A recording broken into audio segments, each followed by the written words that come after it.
Hello friends, नमस्ते, सत श्री अकाल एंड अस्सलाम वालेकुम एवरीवन।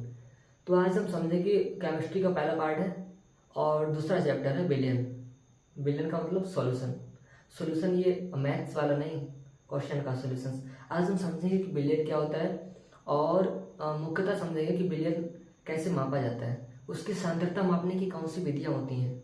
फिर उसके बाद हम समझेंगे कि क्या राउल्स का नियम क्या होता है, ठीक है, राउल्ट का नियम क्या होता है। और फिर होती है कॉलिगेटिव प्रॉपर्टीज। कॉलिगेटिव प्रॉपर्टीज का मतलब होता है आनुषंख्य गुण। क्या होता है? आनुषंख्य गुण, जैसे क्वथनांक का उन्नयन, हिमांक का उन्नमन। ये क्या है? ये सब आज के लेक्चर्स में हम समझेंगे, ठीक है। तो वीडियो को स्टार्ट करने से पहले हम तो अपना कर्तव्य कर ही रहे हैं, अब जो आपका कर्तव्य होता है वो आपको करना चाहिए। क्या करना है आपका कर्तव्य? आपको मालूम होगा ना, क्या है? Subscribe and like and share. देखिए, शेयर करने का मतलब ये होता है कि ज़्यादा से ज़्यादा लोग देख सकें, ताकि ज़्यादा से ज़्यादा लोग समझ सकें, अपना कोर्स कवर कर सकें ज़्यादा से ज़्यादा लोग, ठीक है। आपके जो भी भाई बहन हो, फ्रेंड्स हो, उनको शेयर कीजिएगा। तो वीडियो को स्टार्ट करने से पहले please like, subscribe and share, okay. तो समझते हैं बिलियन क्या होता है।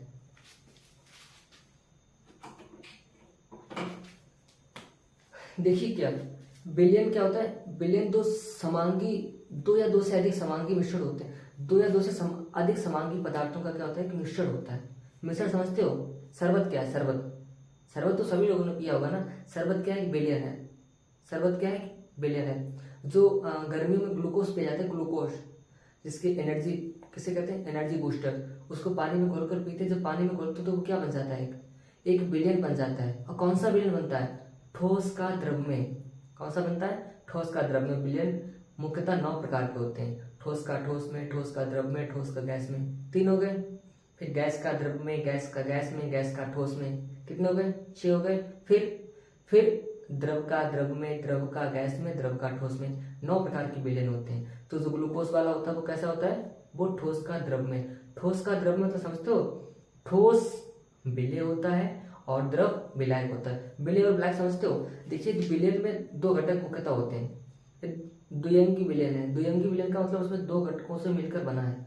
तो उसमें जो जिस पदार्थ की मात्रा कम होती है उसे क्या कहते हैं? विलेय, और जिस पदार्थ की मात्रा अधिक होती है उसे क्या कहते हैं? विलायक। जैसे शरबत है, शरबत में क्या होता है कि कभी आपने आधा लीटर पानी में 2 किलो चीनी घोली है? नहीं ना। आधा लीटर यदि पानी है तो कम से कम 100 ग्राम चीनी, बहुत मैक्सिमम हो जाती है, तो इतनी घोल दी। तो क्या चीनी क्या हो गई? विलेय, और पानी क्या हो गया? विलायक। तो ये तो हो गई कॉमन चीज। विलयन क्या होता है? समांगी मिश्रण होता है 2 या 2 से अधिक घटकों का। क्या होता है? समांगी मिश्रण होता है। जैसे शरबत है, नमक का शरबत है, जो भी है सब क्या है? विलयन है। अब हम समझते हैं विलयन की सांद्रता को मापने की विधियां। सांद्रता मापने की विधियां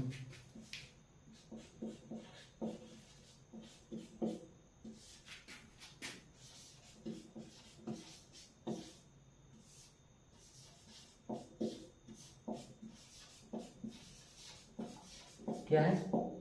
सांद्रता मापने की विधियां। कोई चीज बनाई गई है तो उसे मापेंगे कैसे, ये समझते हैं।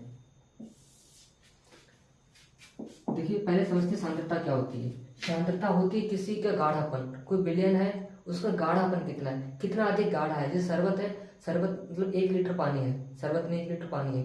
1 लीटर पानी में आप यदि ज्यादा चीनी डालोगे तो क्या होगा? ज्यादा गाढ़ा होगा, ज्यादा मीठा होगा, तो मतलब ज्यादा सांद्रता है, ज्यादा सांद्रता है। एक लोग कहते हैं सांद्र विलयन है, कहते हैं तनु विलयन है। तनु विलयन का मतलब समझते हो? उसमें जो विलय होते हैं बहुत कम होता है। सांद्र का मतलब विलय ज्यादा होता है, लेकिन विलायक से ज्यादा नहीं, ज्यादा होता है बट विलायक से ज्यादा नहीं, सांद्र होता है, ठीक है।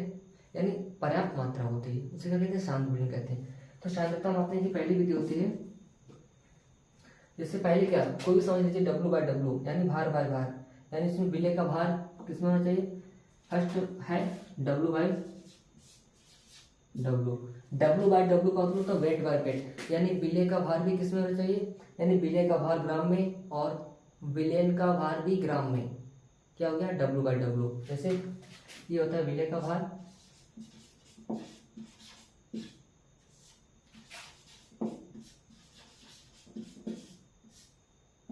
बटे एक होता है विलय, दूसरा क्या होता है? विलायक होता है, लेकिन पूरा क्या होता है? विलयन होता है।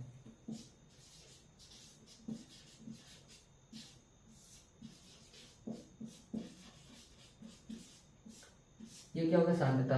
यदि परसेंटेज निकाले तो क्या पता है, परसेंटेज निकालने के लिए क्या करते हैं, आपको ये तो बहुत पहले से पता होगा, हाई स्कूल से शायद पता होगा। परसेंटेज निकालने के लिए हम 100 से गुणा कर देते हैं, क्या हो गया, ये हो गया इतने परसेंट। अब दूसरा समझते हैं W/V। W/V का मतलब होता है वेट बाय वॉल्यूम। इसका मतलब होता है, ये सब किसमें है, ग्राम में। यानी ग्राम का मतलब समझते हो, यदि बिलियन का भार ग्राम में लिया है तो बिलियन का भार भी ग्राम में ही होगा। बिलियन का भार किलोग्राम में लिया है तो बिलियन का भार भी किलोग्राम में ही होगा। अब समझते हैं W/V। तो ये होता है बिलियन का भार बटे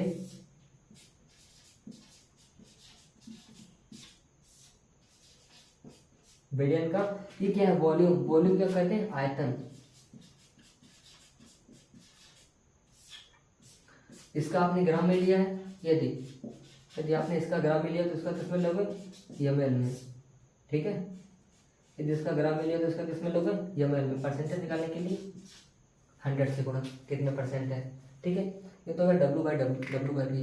और होती तो बहुत सी, ppm में सांद्रता है, W/W है, W/V है, V/V है। लेकिन क्या है, हम नहीं समझते हैं, हमें सबसे जंजाल से क्या मतलब यार, है तो दुनिया में बहुत सी चीज़ें हैं, दुनिया में सब कुछ देखने को है, लेकिन हमें सबसे क्या मतलब, जो हमारा है, जो हमें चाहिए, हमें तो वो दुनिया में कई टारगेट लोग बनाते हैं, कोई डॉक्टर बनता है, कोई इंजीनियर बनता है, लेकिन हमें जो बनना है, हमें अपनी मंजिल अपने आप तय करनी चाहिए। अपनी मंजिल का रास्ता हमें देखनी चाहिए, दूसरे की मंजिल का नहीं। आप वैज्ञानिक बनना चाहते हैं तो वैज्ञानिक का रास्ता आप अपने आप देखिए, कोई डॉक्टर बनना चाहता है तो डॉक्टर बनने का रास्ता उसका है, वो रास्ते पर आप मत जाइए।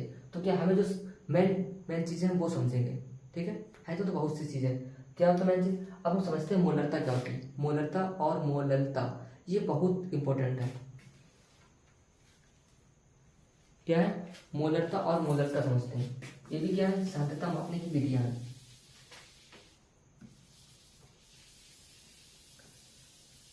सांद्रता समझ में आया, ये दो विधियां हो गई सांद्रता मापने की।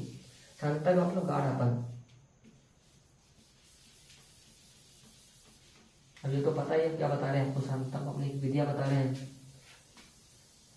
या बिलियन बनाने की विधियां बता रहे हैं, ठीक है। लिखने की तो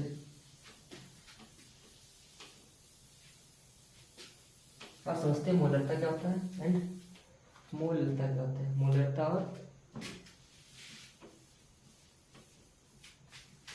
क्या होता है, मोलरता और क्या होता है मोललता, इसके बारे में शायद आपको थोड़ा बहुत नॉलेज होगा भी। मोलरता में और मोललता में एक मेन डिफरेंस होता है, क्या होता है, किलोग्राम और आयतन का।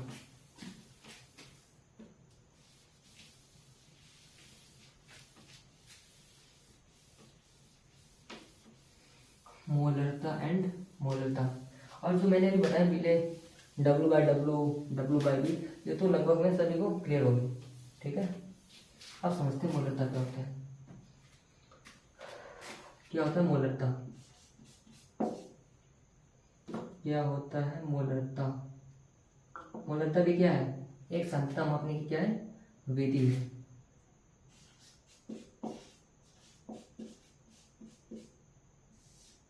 इसे कहते हैं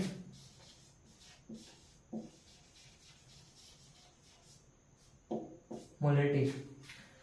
देखिए मोलरता का मतलब होता है, यदि बिलियन क्या है, यदि बिलियन 1 लीटर है और 1 लीटर बिलियन में विलय के कितने मोल घुले हैं, 1 लीटर बिलियन में विलय के कितने मोल विलीन हैं, उसे क्या कहते हैं, उसे हम कहते हैं मोलरता। यानी अब मोलरता तो आपको पता, हमने बता दी। अब तुम कहोगे कि सर ये मोल क्या होता है, मोल कैसे निकालेंगे, हमें तो क्वेश्चन में मोल नहीं दिए होते हैं। क्वेश्चन में मोल नहीं दिया होता है, क्या दिया होता है, विलय का भार दिया होता है और विलय का अणुभार दिया होता है, ठीक है। जैसे किसी विलयन में CO2 की मात्रा, फॉर एग्जाम्पल देखिए, पहले समझिए मोल कैसे निकालते हैं। मोल बराबर होता है, मोलों की संख्या बराबर क्या होती है,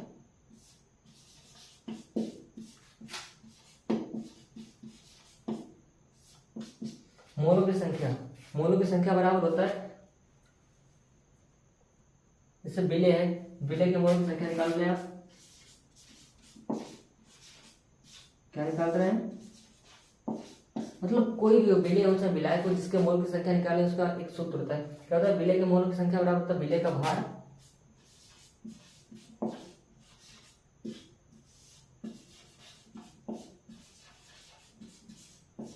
बटे, क्या होता है? विलेय का भार हो गया बटे अणुभार। आया समझ में? यानी कितना विलेय का भार है और कितना विलेय का अणुभार है। जैसे CO2 है, CO2 का भार दे दिया जाए 40 ग्राम, ठीक है।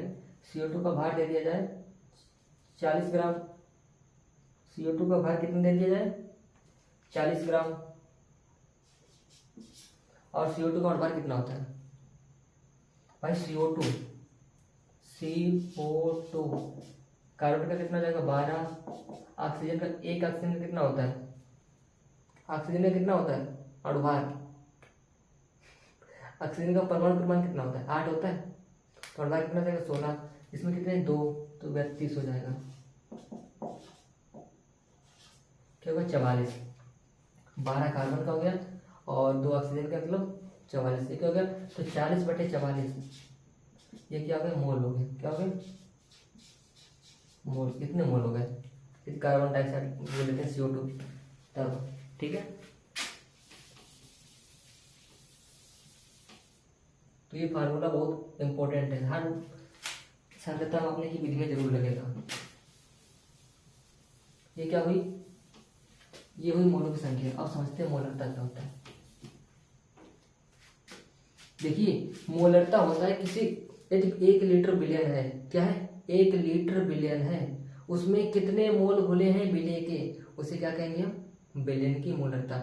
जैसे 1 लीटर पानी में आपने 5 मोल चीनी घोल दी, 1 लीटर पानी में आपने 5 मोल चीनी घोल दी, तो उस विलयन को क्या कहेंगे? 5 मोलर विलयन। क्या कहेंगे? 5 मोलर विलयन। आगे समझ में मोलरता क्या होती है? मोलरता बराबर होती है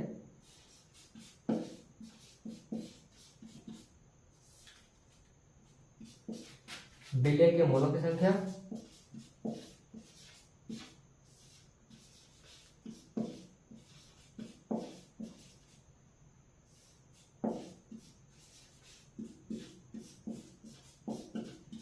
बटे विलयन का आयतन। क्या होता है?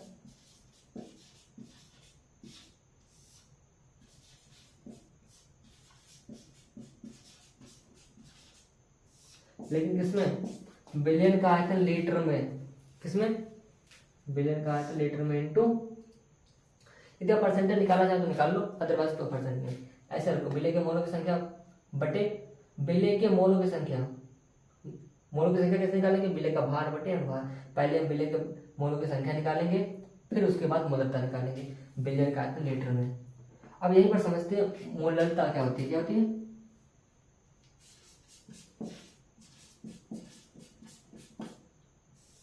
ये क्या लिखा? मोल रसा। ये क्या लिखा? लता। यहाँ पर रता है, यहाँ पर क्या है? लता है। फर्क क्या है? फर्क क्या है? इसमें लीटर में होता है, बस इतना फर्क है। इसमें होता है विलयन का आयतन लीटर में। अब मोलरता में क्या होता है? मोलरता में हम विलयन का भार लेते हैं, वो भी किलोग्राम में। क्या करते हैं? लिखिए, देखिए, ये होता है मोलरता। विलेय के मोलों की संख्या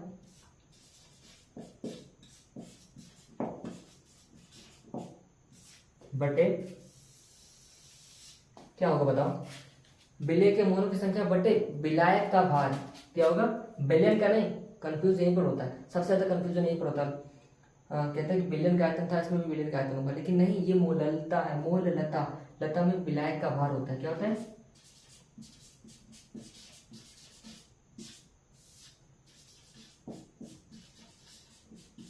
वो भी किसमें?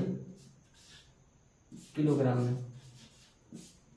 बहुत सी किताब में लिख दिया था यहाँ पर 1000 से गुणा कर दी जाती है, लेकिन वो यहाँ पर लिख देते हैं ग्राम। लेकिन मैंने क्या बताया? मैंने बताया विलायक का भार किलोग्राम में होना चाहिए। यदि ग्राम में दिया है तो उसे किलोग्राम में बदलने के लिए क्या करोगे? 1000 से भाग करोगे, यानी विलायक का भार किलोग्राम में होना चाहिए। ये क्या होगी? मोललता। मोललता कैसे समझेंगे? अब 1 किलोग्राम क्या है? पानी हमने लिया। 1 लीटर नहीं लिया हमने, 1 किलोग्राम पानी लिया। क्या लिया? 1 किलोग्राम पानी लिया। हालांकि पानी का 1 लीटर और 1 किलोग्राम बराबर होता है, कोई दूसरा विलायक ले लेते हैं। जैसे फॉर एग्जाम्पल कोई भी द्रव ले लिया मैंने, अदरवाइज जैसे क्लोरोफॉर्म ले लिया, ठीक है, या क्लोरोफॉर्म में समझिए, आप पानी समझिए, पानी ले लिया मैंने 1 लीटर, लेकिन मोललता समझने के लिए हमें लेना पड़ेगा 1 किलोग्राम। 1 किलोग्राम में कितने मोल घुले हैं, कितने मोल चीनी डाली, शरबत बनाना है तो कितने मोल चीनी डाली, और ORS घोल बनाना है, ORS तो उसमें नमक डालना पड़ता है ना, तो कितने मोल नमक डाले, तो विलेय का मोलों की संख्या, विलेय के मोलों की संख्या बटे विलायक का भाग किलोग्राम में, ये क्या होती है, मोललता होती है। ये सबसे मेन इंपॉर्टेंट होती है मोललता और मोललता।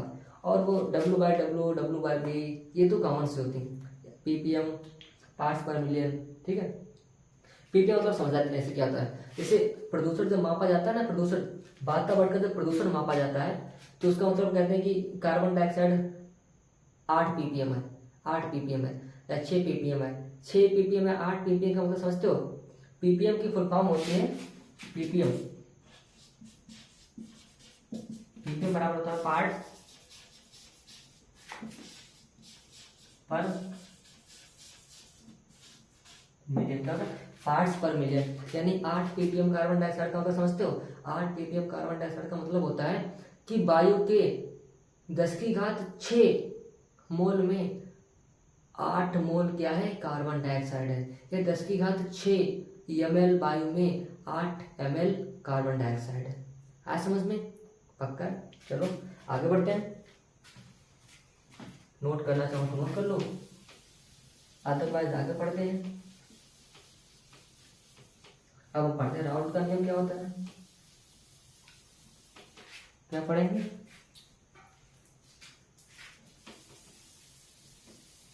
What is the law of Raoult.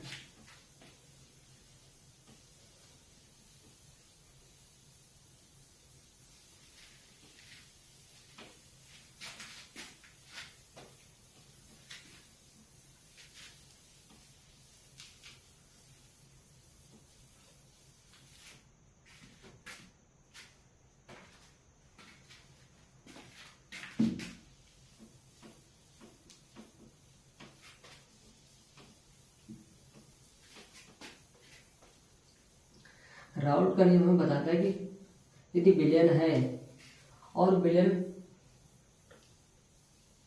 चलो राउल्ट के नियम को पढ़ने से पहले हम समझते हैं मोल प्रभाव क्या होता है, ठीक है। मोल प्रभाव जब तक आपको नहीं आएगा तब तक राउल्ट का नियम नहीं समझ सकते।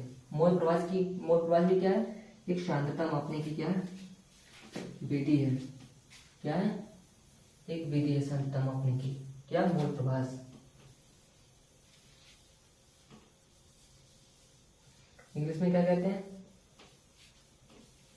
इंग्लिश में कहते हैं मोल फ्रैक्शन।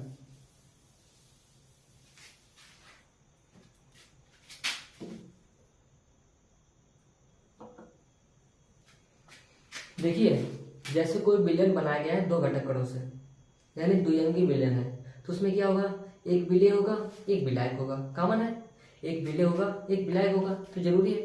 अब हम समझते हैं मोल प्रभाव क्या होता है।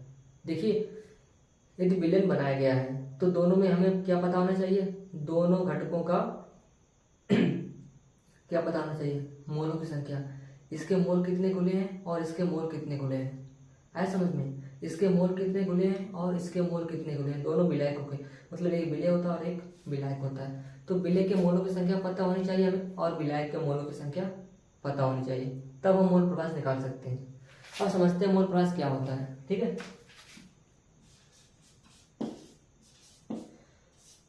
मोल प्रभाव, जैसे कोई विलयन है, ठीक है, विलयन है और हमें विलेय का मोल प्रभाव निकालना है, किसका,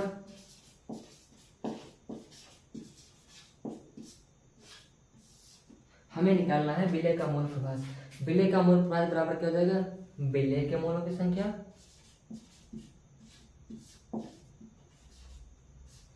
विलेय के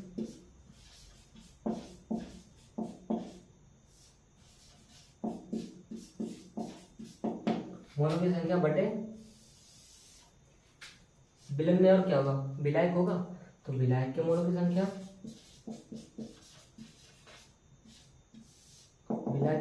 संख्या प्लस विलय के मूल की संख्या प्लस विलय के मूल। ये क्या हो गया, ये लिखा है विलय का मूल प्रभास। यदि हमें विलय का मूल प्रभास निकालना है तो विलय के मूल ऊपर होंगे, यदि विलायक का मूल प्रभास निकालना है तो विलायक के मूल ऊपर होंगे। यानी लेकिन नीचे में चाहे विलय का मूल प्रभास निकालो चाहे विलायक का मूल प्रभास निकालो, नीचे क्या होगा, नीचे विलायक का मूल प्रभास, यहाँ पर डाट डाट होता है विलायक के मूलों की संख्या प्लस विलय के मूलों की संख्या, विलायक के मूलों की संख्या प्लस विलय के मूलों की संख्या। ऐसे ये द्रव्य किसका निकालना है, ऐसे ये द्रव्य निकालना है सॉल्वेंट मतलब विलायक के मूल प्रभास बराबर क्या हो जाएगा, ऊपर हो जाएगा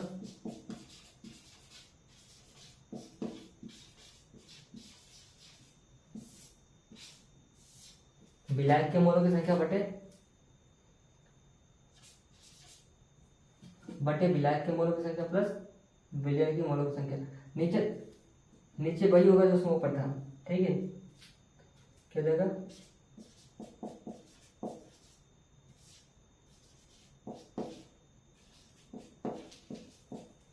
विलायक के मूल प्लस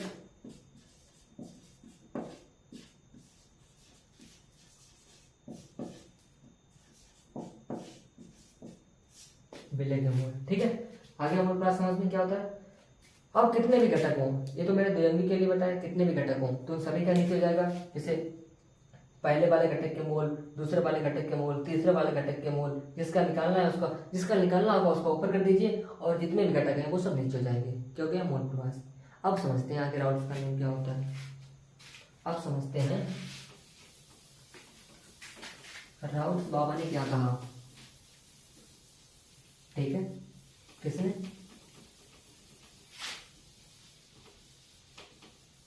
राउल्फ बाबा क्या बता गए जो वो फेमस हो गए।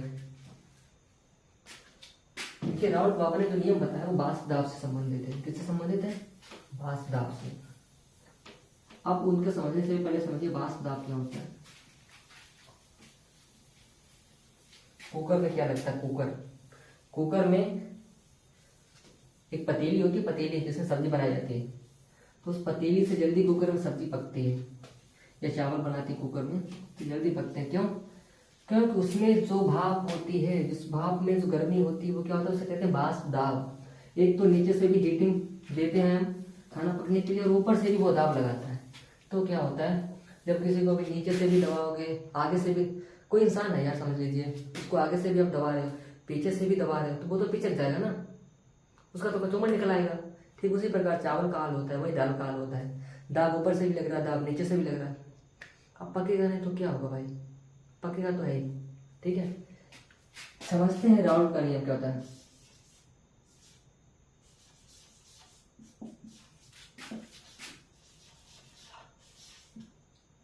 क्या है राउल्फ का नियम, राउल्फ ने कहा कि कोई विलयन है और विलयन के ऊपर जो आप विलयन को गर्म कर रहे हैं नीचे से, ऊपर क्या लगेगा, भाप निकलेगी। यदि क्या है, दोनों घटक यानी विलय और विलायक क्या है, विलय और विलायक दोनों वाष्पशील है, यानी गर्म करने पर दोनों वाष्पीकृत होते हैं। तो ऊपर से जो भाप बनने के बाद जो दबाव लगाएंगे वो दबाव क्या होगा, वो दबाव उनके मोल प्रभास के अनुक्रमानुपाती होगा। क्या होगा, वाष्प दाब वही ज्यादा लगाएगा जिसका मोल प्रभास ज्यादा होगा, यानी विलयन में जिसके मोल ज्यादा होंगे वो अधिक दाब लगाएगा, जिसके मोल कम होंगे वो कम दाब लगाएगा, ठीक है। क्या हो गया, समझ में क्या होता है। यदि विलयन द्विअंगी है, इसमें विलय और विलायक है, लेकिन यानी समझ लीजिए आप, हम बोल रहे हैं आप लिख लीजिए लिखना चाहो तो, ठीक है, लिखना चाहो तो लिख लीजिए। क्या है, किसी विलयन में, ठीक है, किसी विलयन में या किसी विलयन पर लगने वाला वाष्प दाब उसके घटक कणों के मोल प्रभास के अनुक्रमानुपाती होता है। क्या होता है, उसके घटक कणों के मोल प्रभास के अनुक्रमानुपाती होता है, मतलब जिसके मोल ज्यादा उसका दाब ज्यादा, जिसका मोल ज्यादा उसका पावर ज्यादा। बाजार में गए कभी, मोल भाव करते ना, मोल भाव करते कितना मोल का है, कितने रुपए का है, कितने मोल का है ना, जिसकी जो ज्यादा महंगा होता है उसकी पावर ज्यादा होती है। लोग कहते हैं यार ये इतना महंगा है, ये अच्छा होगा ना, तो जिसका मोल ज़्यादा उसका प्रेशर ज़्यादा, जिसके मोल ज़्यादा, जिसकी प्रसिद्धि ज़्यादा, जो ज़्यादा फेमस उसका पावर ज़्यादा। विधायक है, सीएम है, प्राइम मिनिस्टर है, मोल ज़्यादा, इनकी प्रसिद्धि ज़्यादा तो इनकी पावर ज़्यादा। उसी प्रकार बिलियन में जिसके मोल प्रभाव ज़्यादा उसकी प्रेशर ज़्यादा। ठीक है। अब क्या होता है, जैसे अब हम समझते हैं, जैसे कोई विलायक है, क्या है, विलायक है। अब विलायक का दाब है एक समान ताप पर, दोनों मतलब ताप समान रखते हैं हम, और उस समान ताप पर बिल्ली और विलायक दोनों के क्या निकाल लेते हैं, वाष्प दाब। माना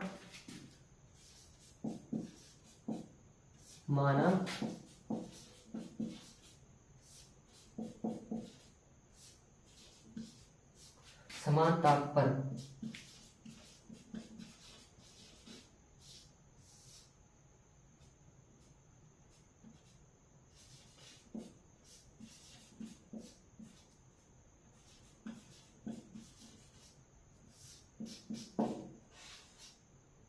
विलायक का वाष्प दाब बराबर P0।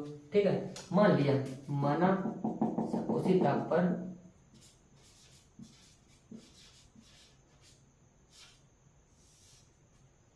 विलयन का वाष्प दाब बराबर PS। PS का मतलब प्रेशर ऑफ सॉल्यूशन, P0 का मतलब विलायक का वाष्प दाब। ठीक है, समझ में आया? ठीक है, समझ में आया। तो अब क्या होगा, राउट ने कहा P0 minus PS upon P0 बराबर होता है N upon N plus N। समझ में आया? जहाँ N क्या है, P0 क्या है, विलायक का वाष्प दाब, PS क्या है, बेलन का वाष्प दाब। P0 क्या है, विलायक का वाष्प दाब। P0 minus PS upon P0 क्या होता है ये होता है N upon N plus N के बराबर। अब N जानते हो क्या होता है, N जहाँ N बराबर होता है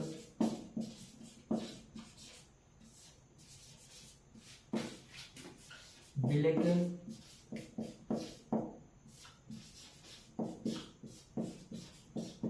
मोल की संख्या, और N बराबर होता है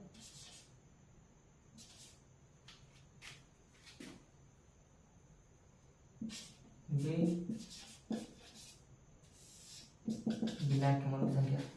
ऐसे समझ में क्या होता है, P0 minus PS upon P0 बराबर N upon N plus N। P0 minus PS upon P0 minus PS upon P0 equal to N upon N plus N। ये क्या हो गया, ये हो गया राउट्स का नियम। मिटा दें इसे भी, चलो इसे भी मिटा देते हैं।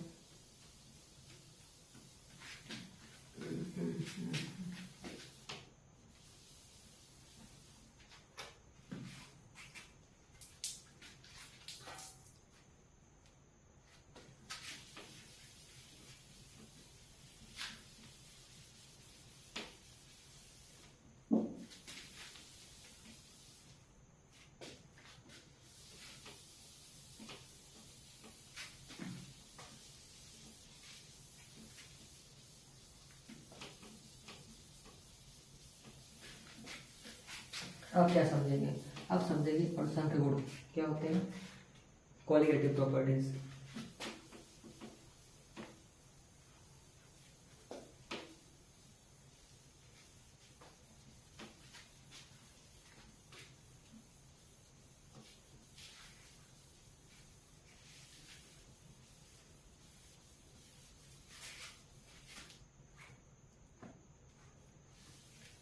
कोलिगेटिव प्रॉपर्टीज समझते हो? कोलिगेटिव प्रॉपर्टीज मुख्यतः चार होती हैं। कौन कौन सी?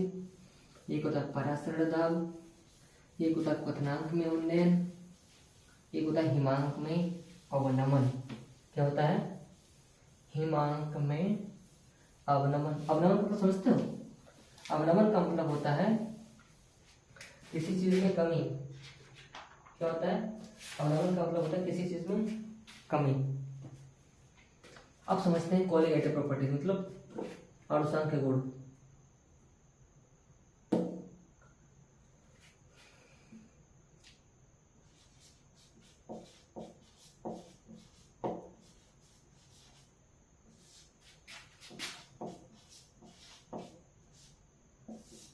इसे इसे कहते हैं कॉलिगेटिव प्रॉपर्टीज।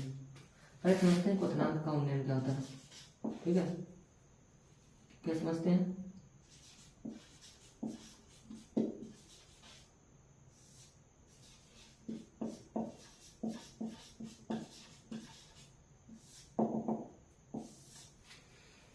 देखिए, अब बात आ गई है आवासशील, यानी कोई विलयन है यदि उसमें आवासशील पदार्थ डाल देते हैं। आवासशील का मतलब उस विलयन को हम गर्म भी कर रहे हैं, फिर भी क्या होता है, वो बाष्पीकृत नहीं होता, वो पदार्थ बाष्पीकृत नहीं होता है, उसे क्या कहते हैं, आवासशील पदार्थ। अब आवासशील पदार्थ जब हम डालते हैं किसी विलयन में, तो वो क्या करता है, वो क्वथनांक को क्या कर देता है, बढ़ा देता है।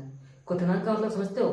क्वथनांक का मतलब जिस ताप पर वो कोई द्रव है, जिस ताप पर द्रव अवस्था से गैसीय अवस्था में जाता है, जिस ताप पर द्रव अवस्था से गैसीय अवस्था में जाता है, उसे कहते हैं क्वथनांक। अब क्वथनांक बढ़ाने का मतलब समझते हो? अब वो अधिक ताप पर बाष्पीकृत होगा, कम ताप पर नहीं। जैसे जल 100 डिग्री पर होता है, उसमें आवासशील पदार्थ मिला दे, तो जैसे चीनी है, नमक है, तो क्या होगा, उसका टेम्परेचर बढ़ जाता है, क्वथनांक बढ़ जाता है। यानी अब वो 100 डिग्री पर बाष्पीकृत नहीं होगा, कुछ अधिक टेम्परेचर पर बाष्पीकृत होगा, वही क्या कहलाता है, क्वथनांक का उन्नयन। क्वथनांक के उन्नयन को क्या कहते हैं, इसे समझिए। क्वथनांक के उन्नयन को लिखते हैं डेल्टा टीवी, लिखते हैं डेल्टा टीवी, डेल्टा टीवी से लिखते हैं। तो डेल्टा टीवी बराबर सूत्र होता है 1000 केवी डब्ल्यू। ठीक है,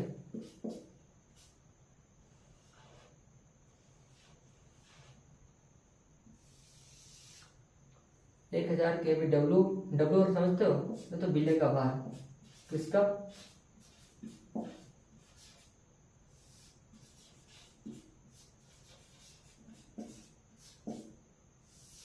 1000 केवी डब्ल्यू, यानी 1000 गुणे केवी बिल्ले का भार बटे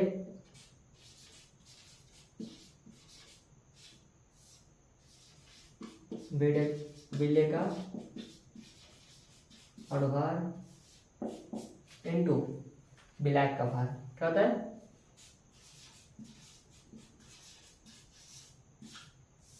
बिलायक का भार। 1000 केवी डब्ल्यू, डब्ल्यू क्या, बिल्ले का भार बट्टे बिल्ले का अणुभार। ये बिल्ले कैसा होता है, अवाष्पशील होता है, कैसा होता है, अवाष्पशील होता है, इंटू ये क्या है, बिलायक का भार।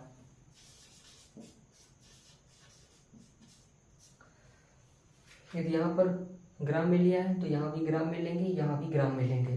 ठीक है, अब ये केवी क्या है, केवी होता है, केवी बराबर क्या होता है, कांस्टेंट होता है, प्रत्येक विलयन के लिए अलग अलग होता है। ठीक है, केवी क्या होता है, ये होता है मोलल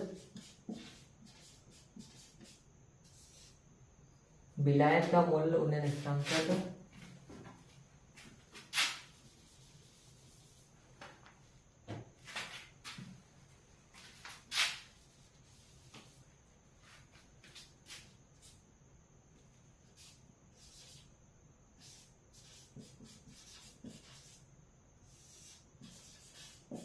विलायक का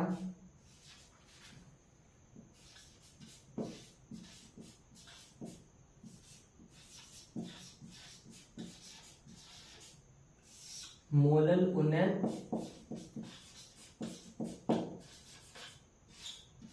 स्थिरांक। ठीक है, ये केवी बराबर क्या होता है, विलायक का मोलल उन्नयन स्थिरांक। अब ये तो बात हुई क्वथनांक। अब उदाहरण उदाहरण बताएं क्वथनांक का क्या होता है। देखिए, कभी आपने चाय बनाई है, चाय, तो चाय बनाते समय जब वो चाय उबलती है, बर्तन के बाहर आने की स्थिति में होती है, तब उसमें आप क्या करिए, थोड़े से दाना चीनी का डाल दीजिए। थोड़े से जो दाना होते हैं चीनी से थोड़े के, चीनी के हों या चाय की पत्ती के हों, मतलब क्या होते हैं, चाय की पत्ती और चीनी क्या होते हैं, ये आवासशील होते हैं। जब ये दाना आप डालोगे चाय में, तो एकदम उबलनी बंद हो जाएगी, बिल्कुल नीचे बैठ जाएगी। क्यों? क्योंकि उस समय चीनी डालते हो, चीनी क्या होती है, आवासशील होती है, उसका क्वथनांक को बढ़ा देती है, वो उबलना नहीं, उसका क्वथनांक बढ़ जाता है तो फिर नीचे बैठ जाती है। अब कहता है टेम्परेचर मुझे दो, फिर हम उबलेंगे। ठीक है, ये होता है। अब समझते हैं हिमांक का अवनमन। ये क्या हो गया, क्वथनांक का अवनमन, समझते हैं हिमांक का अवनमन।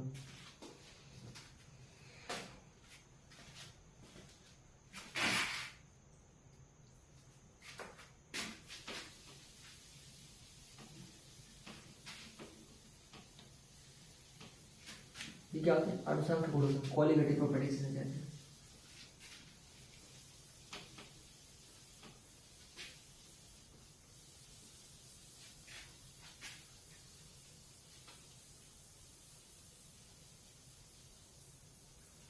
अब क्या है? हिमांक का अवनमन, हिमांक में अवनमन। हिमांक जानते हो क्या होता है? हिमांक, हिमांक का मतलब होता है वही निश्चित ताप। क्या होता है? वह निश्चित ताप जिस पर कोई द्रव क्या होता है? उबलने लगता है। क्यों? अरे भाई उबलने नहीं लगता, हिम का मतलब होता है बर्फ, तो बर्फ का मतलब जमेगा। कोई द्रव क्या करने लगता है? जमने लगता है। क्या कहलाता है? हिमांक कहलाता है। जल का हिमांक कितना होता है? 100 डिग्री सेल्सियस। क्यों? कितना होता है बताओ मुझे। जल का हिमांक होता है 0 डिग्री सेल्सियस। कितना? 0 डिग्री सेल्सियस। आप क्या समझेंगे? हिमांक में अवनमन।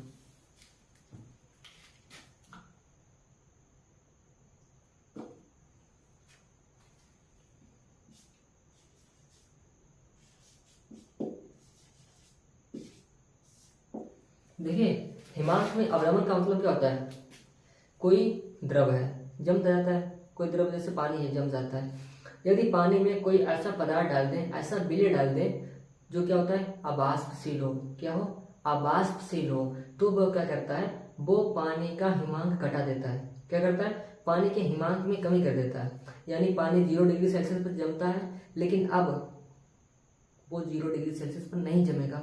उसके लिए माइनस टेम्परेचर होना चाहिए। कितना होना चाहिए? माइनस टेम्परेचर होना चाहिए। जैसे एक गिलास में पानी है, वो जल्दी जम जाएगा। एक गिलास में शरबत है, वो बाद में जमेगा। क्यों? क्योंकि शरबत वाले पानी में जो चीनी घुली है वो क्या होती है? अबाष्पशील होती है। अबाष्पशील के कारण क्या होता है? वो हिमांक में कमी कर देती है। हिमांक में अवनमन, अवनमन का मतलब कमी। ठीक है, समझ में आ गया? मतलब थोड़ा समझ में आ गया ना हिमांक में अवनमन क्या होता है? क्लियर है? यस, क्लियर है।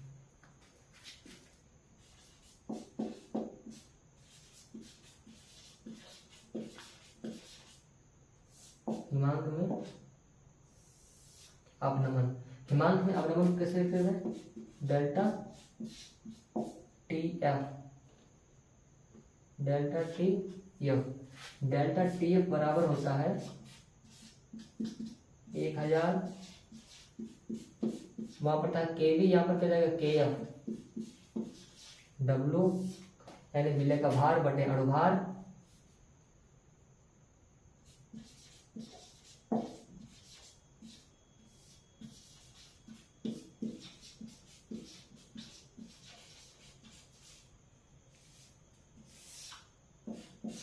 Into capital W. ये स्मॉल डब्लू, ये कैपिटल डब्लू। कैपिटल डब्लू का मतलब होता है विलायक का भार। क्या होता है? विलायक का भार। स्मॉल डब्लू का मतलब ये होता है विलय का भार। क्या होता है? विलय का भार। ये क्या होता है?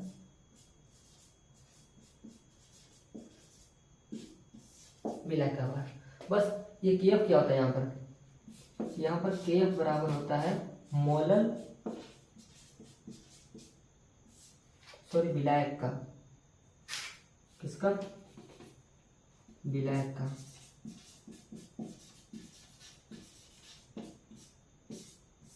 केएफ विलायक का मोलल।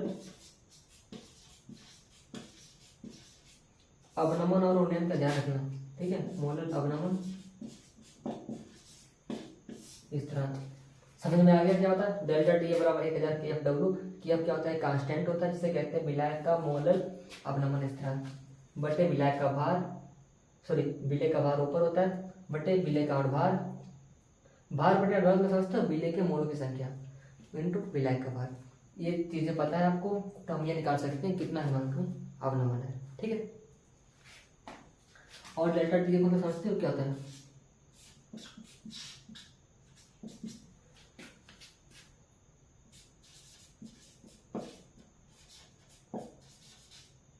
विलायक क्या होता है?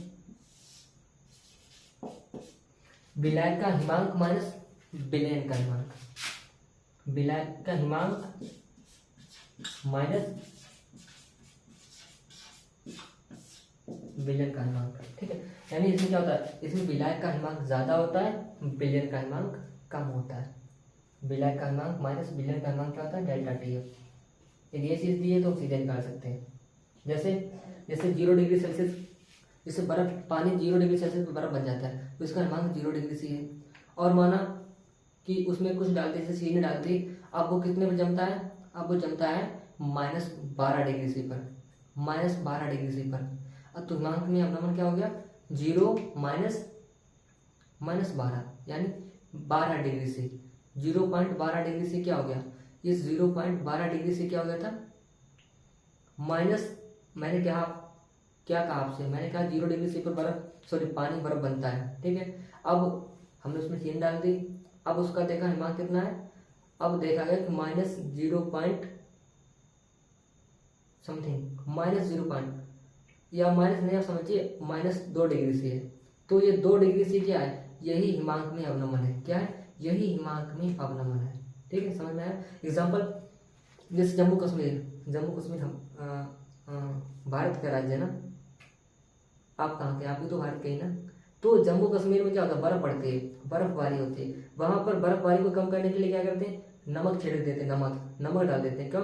नमक क्या होता है? नमक आवासशील, क्या होता है? आवासशील पदार्थ होता है। वो वहां पर बर्फ के टेम्परेचर को नहीं, हिमांक को कम कर देता है। हिमांक को कम कर देता है मतलब जो वहां पर बर्फ जो पानी गिरता है वो क्या होता है? पानी के रूप में बहता रहता है। यानी उसका टेम्परेचर, मतलब जो हिमांक होता है ना, जितने पर गलना चाहिए उसका वो घटा देता है। तो उसे कम टेम्परेचर की आवश्यकता होगी, उतना टेम्परेचर वहां पर उपलब्ध नहीं होता है। इसलिए क्या होता है? बर्फ को हटाने के लिए किसका प्रयोग करते हैं? नमक का प्रयोग करते हैं, ठीक है। तो आज का सेशन यहीं पर एंड कर देते हैं। आज जो भी कोलिगेटिव प्रॉपर्टीज थी मुख्य थी, पराशर दाब और विसर दाब, ये तो क्लास में हो ही जाता है, ओके। अब देखिए, यदि आपने सब्सक्राइब अभी भी नहीं किया है तो कृपया करके सब्सक्राइब तो कर ही लीजिएगा। देखिए, मैं इससे भी इंटरेस्टिंग वीडियोस, मतलब हर टॉपिक को मैं क्लियरली समझा देता हूँ, अच्छी तरीके से समझाने का प्रयास करता हूँ आपको।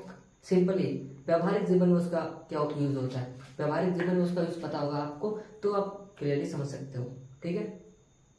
Bye, god bless you, take care, bye.